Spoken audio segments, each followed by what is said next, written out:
Kam qenë i qartë edhe në deklarimet e tjera të cilët më është drejtu kjo pyetje, nuk ka gjë konkrete rreth asaj teme. Ne jemi qartës pozicionuar dhe nuk kemi shprehur ndonjë dilemë, kështu që këta zëra mirë është që t'i konkretizojnë dhe t'i thonë gjërat, nëse kanë vrejtë që diku ka çarje, le t'i thonë. Ne realisht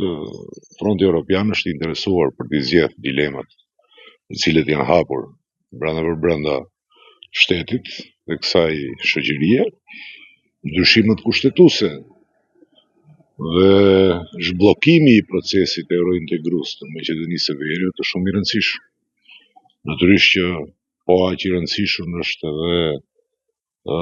marrja e mekanizmave, ndërtimi i mekanizmave që do të pamundsonin gjykatën kushtetuese që të zhbojë çdo të arrirë të cilën e kanë arritur shqiptarët gjatë këtyre viteve.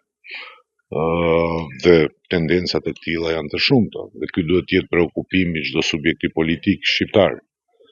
dhe i komuniteteve tjera për të ndaluar një kthim